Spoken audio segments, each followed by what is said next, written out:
Mission admission में पुनः आपका एक बार स्वागत है।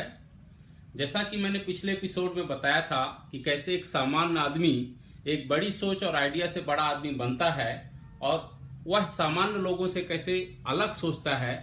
दरअसल यह पूरी कहानी एक सिद्धांत पर आधारित होती है जिसका नाम है think using first principle method. इस मेथड को बनाने वाले व्यक्ति का नाम है एलन मस्क।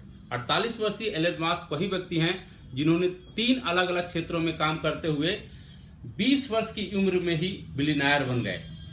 मस्क का जन्म प्रिटोरिया साउथ अफ्रीका में हुआ। फिर वो पढ़ाई करने के लिए पहले कनाडा फिर अमेरिका चले गए।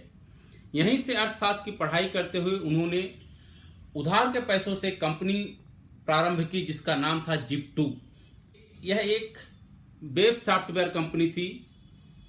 इस पर काम करते हुए उन्होंने इतना पैसे कमाया कि फिर वापस मुड़कर नहीं देखा। आज वो दुनिया की 3 बड़ी मशहूर कंपनियों के न सिर्फ मालिक हैं बल्कि ऐसे क्षेत्रों में काम कर रहे हैं जिनके बारे में कोई सोच भी नहीं सकता। इन कंपनियों के नाम है पेपाल जो वित्तीय सेवा प्रदान करती है, दूसरी है टेस्ला मोटर्स जो दुनिया में ऑटोमेटिक कार और गाड़ियां बनाने का काम करती है, और तीसरी है स्पेसएक्स अंतरिक्ष में सैर कराने वाली दुनिया की पहली कंपनी। माना जा रहा है कि आने वाले दिनों में यदि अमेजन के मालिक जेफ बेजोस को कोई पीछे छोड़ सकता है तो वह एलन मस्क ही हैं। पहली नजर में उनकी इस तीव्र सफलता, अकल्पनीय समस्याओं को हल करने की क्षमता और प्रतिभाशाली स्तर की रचनात्मकता को लोग अविश्वसनीय मानते थे। इसी कारण उन्हें 2019 का most innovative man of earth से नवाजा गया। पूर्व प्रधानमंत्री डॉक्टर मनमोहन सिंह ने इकोनॉमिक्स टाइम्स अवार्ड में एक बार कहा था कि पहले का वह समय था जब दुनिया में यह सिद्धांत चलता था कि मनी मेक्स मनी। लेकिन 1991 के बाद के यदि हम भारत के करोड़पतियों और अरबपतियों की लिस्ट देखें तो वो जो करोड़पति और अरबपति थे जिनके नाम के आगे कभी बिरला, टाटा, डालमिया या गोयनका लगा रहता था, अब वो नहीं है। लेकिन समय बदला और आज दुनिया में सबसे अमीर लोग वो हैं जिन्होंने अपने दिमाग से पैसा कमाया।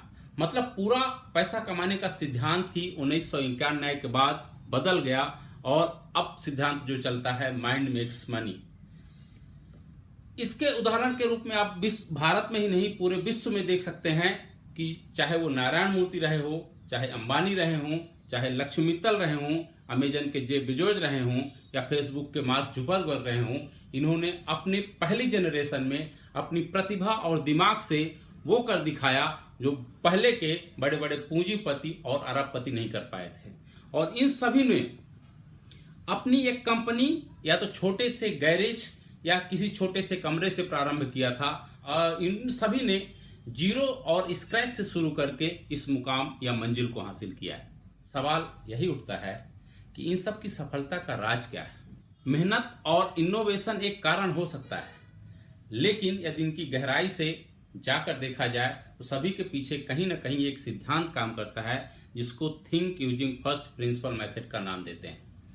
Think using first principle method को खूब पढ़ने और समझने के बाद मुझे पता चला कि इसका संबंध कहीं न कहीं पॉजिटिव एटीट्यूड, होप और चुनौती को स्वीकार करने वाली उस क्षमता पर आधारित होता है जो एक उद्यमी की सबसे बड़ी विशेषता होती है। उद्यम की चर्चा मैंने पिछले एपिसोड में भी की थी।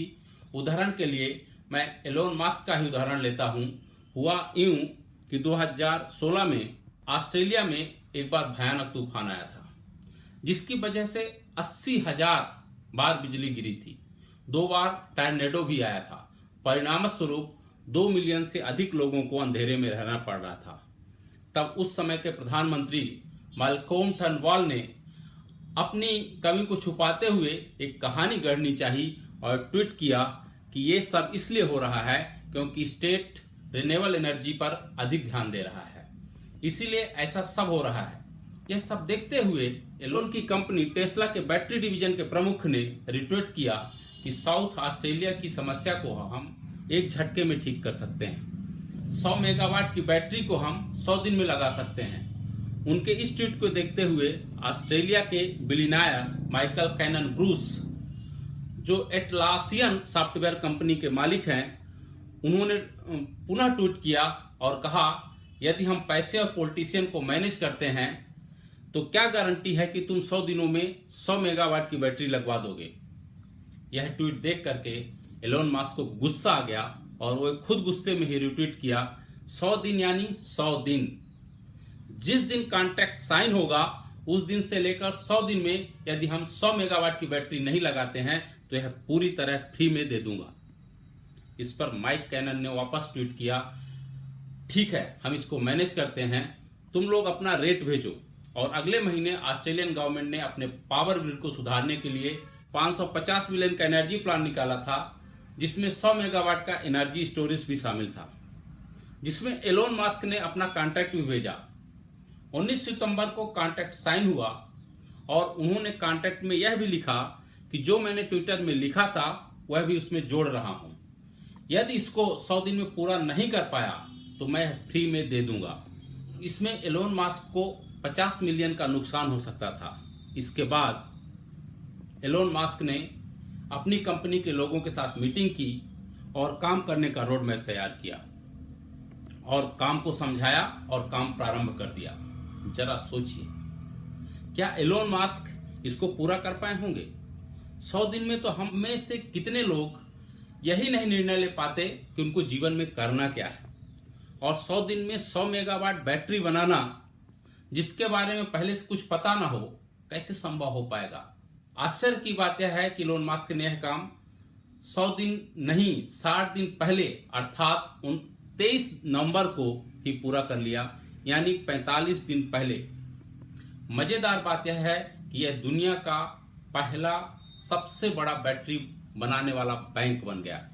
दरअसल यह पूरा सिद्धांत काम करता है थिंक बिग सिद्धांत पर, जो think using first principle method का पहला चरण है, जिसको हम बड़े आसानी से अपने जीवन में अपना सकते हैं, लेकिन हम इसके बारे में बिल्कुल जानते ही नहीं हैं।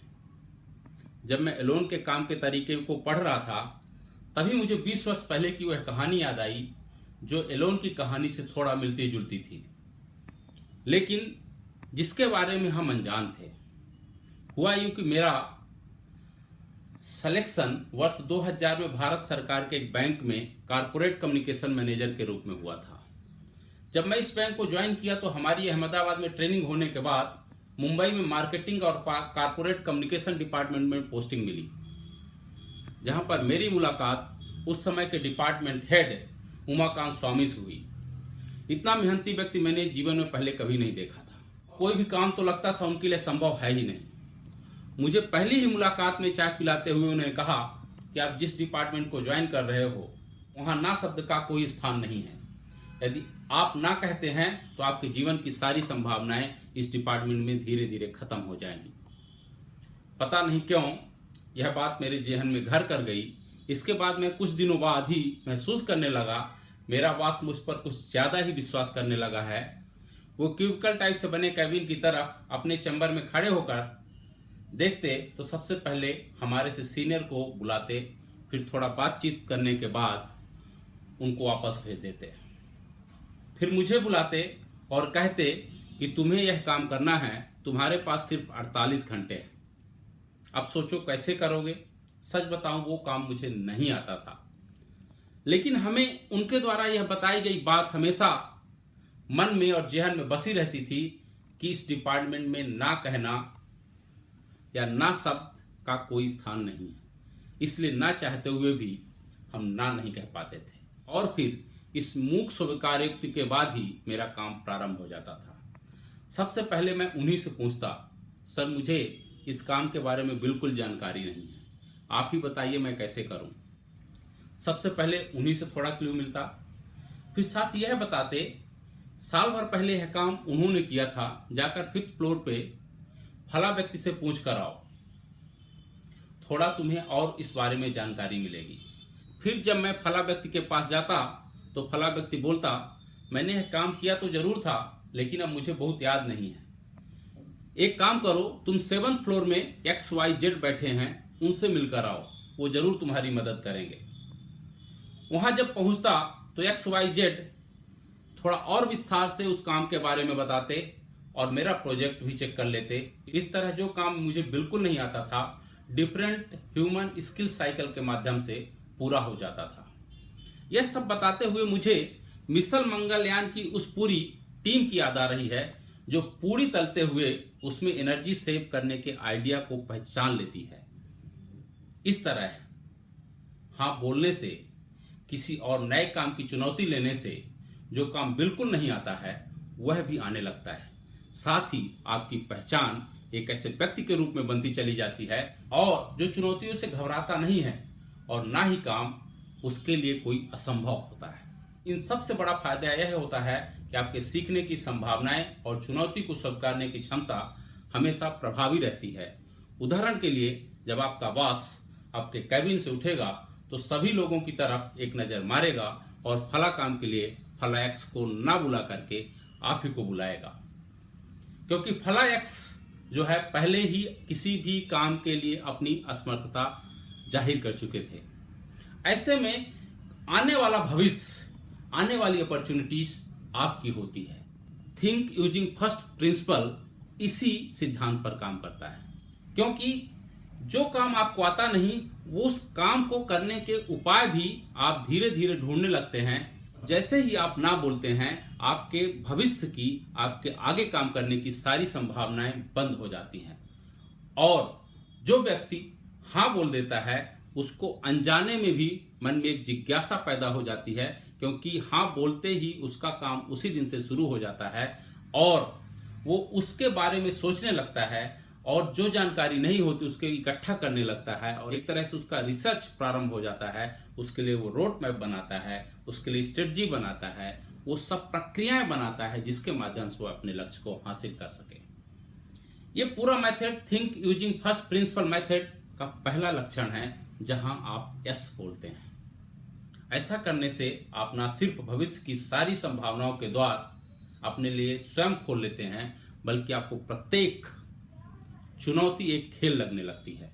यह मेथड कैसे काम करता है, कैसे आप एक असंभव काम को संभव कर सकते हैं, आपके भीतर किसी भी कठिन से कठिन काम करने की शक्ति कहां से आ जाती है, कैसे कोई भी व्यक्ति एक अनजाने काम को भी कर सकता है, यह सब इस मेथड के महत्वपूर्ण अवयव हैं और लक्षण भी, जो सोचने में जितना कठिन है करने में उतना ही आसान। इस पूरे मेथड को और विस्तार से बताऊंगा अगले एपिसोड में। तब तक के लिए आप हमारे चैनल को सब्सक्राइब करें, लाइक करें और कमेंट भी जाकर चैनल में जरूर दें। यह सब आपसे मेरा पर्सनल अनुरोध है, जिससे मैं और अधिक मेहनत कर सकूं और आपके सामने ला सकूं दुनिया भर के एक से बढ़कर एक नायाब कहानियां, जिससे शायद आपकी जिंदगी बदल जाए। तो बस आज इतना ही। मिलते हैं अगले एपिसोड में और जानेंगे थिंक यूजिंग फर्स्ट मेथड कैसे काम करता है, कैसे इसको सीखा जा सकता है और कैसे आपकी जिंदगी में इसे अपनाया जा सकता है। तब तक के लिए हमें इजाजत दीजिए।